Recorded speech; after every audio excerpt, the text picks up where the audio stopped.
But it brings up the question about if you're going to have some regulations, who should do it? Should it be a national government or should it be a local government? Well, my personal opinion, where the regulations come from, you, the individual. You, your family, teaching your kids, your community, your church, or whatever, to teach you values. That's where the real regulation should come from. But today, there are some states now that said that sick people, it is now known, can be helped with marijuana, California and other states. So what does our president do? His promise to lighten up on those law enforcement. He's enforcing those laws worse than ever. And it's an interesting way to bring up the issue of states' rights. Some people like to paint the notion of states' rights as being something bad.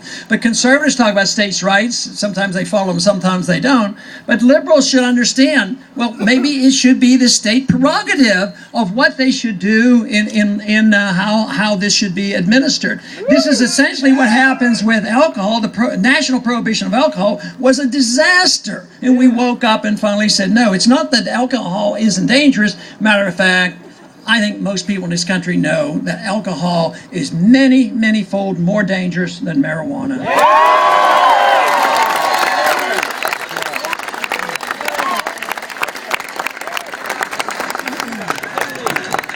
And of course, the real danger comes from, well, it's tremendously expensive. Our national debt was added to by $3 trillion in the last 30 years because of the drug laws. We put people in prison for life, 3 times arrested for nonviolent crimes, and they're kept for life. At the same time, we find lacks in law enforcement when it comes to rapists and murderers. So it makes no sense.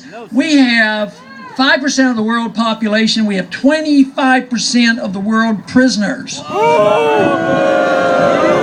And my suggestion to you is that I do not believe that the American people are that much worse than other people. I say we have way too many laws on the books.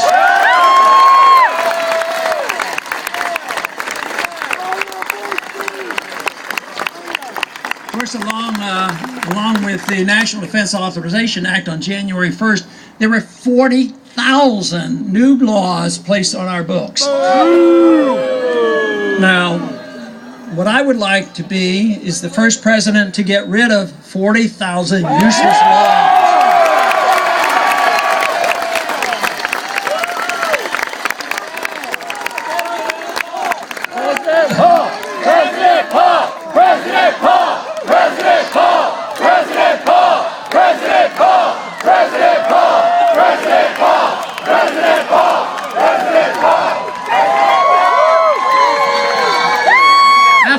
After the Constitutional Convention, Franklin was asked what had they given us, and his remark was, we have given you a republic if you can keep it, which is a major task, because if we don't change our way, if our revolution is not successful, we're going to lose it.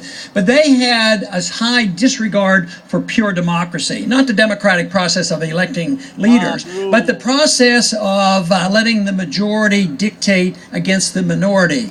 And they considered that a danger. But I think we're at that point now. We believe that if you get that 51%, they can undermine the rights of the individuals. The purpose of a republic is to protect the rights of all individuals, and not to protect it. And that would be one of the rare limited functions of the federal government. But their reason that they didn't like democracy, they said eventually when you get a pure democracy, it tends to waste. And when you think about the waste in this country, because there's always those in power and can manipulate and maneuver and get the contracts and all the things that go on behind the Federal Reserve, it wastes and it also consumes wealth. We're consuming wealth now. We're not producing wealth. We haven't had any significant new jobs in the last 10 years. And we've had 30-some million new people in this country. So we're wasting and we're consuming, and their prediction at the time was if you allow that to happen,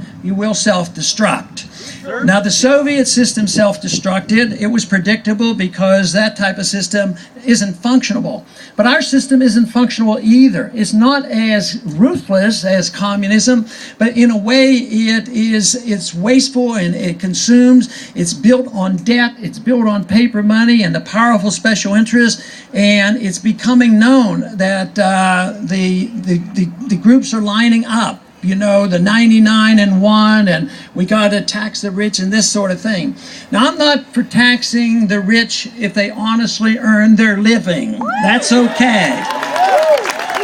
But I'm for dealing with those individuals, and that's a large number of the very, very wealthy making the billions, because they get special treatment, either from the contracts or the special interest in the bailouts. That's a different system, and that is causing resentment. And this is the reason that we're more or less at an impasse in Washington, D.C., because there was a lot of compromise. They always argue that we have to have compromise and work together. When we were very wealthy and had money in the bank, the compromise was easy. Conservatives and liberals said, we'll vote for your package, I'll vote for your package, and they would pass endlessly spending money. But it isn't there anymore. In the last 4 years, that's why this is different. We realize the Treasury is empty, the productivity is down, and we have to do something about it.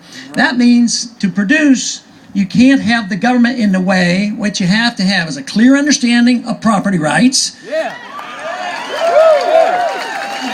You have to have a clear understanding of monetary policy, not fiat money, but gold and silver as legal tender.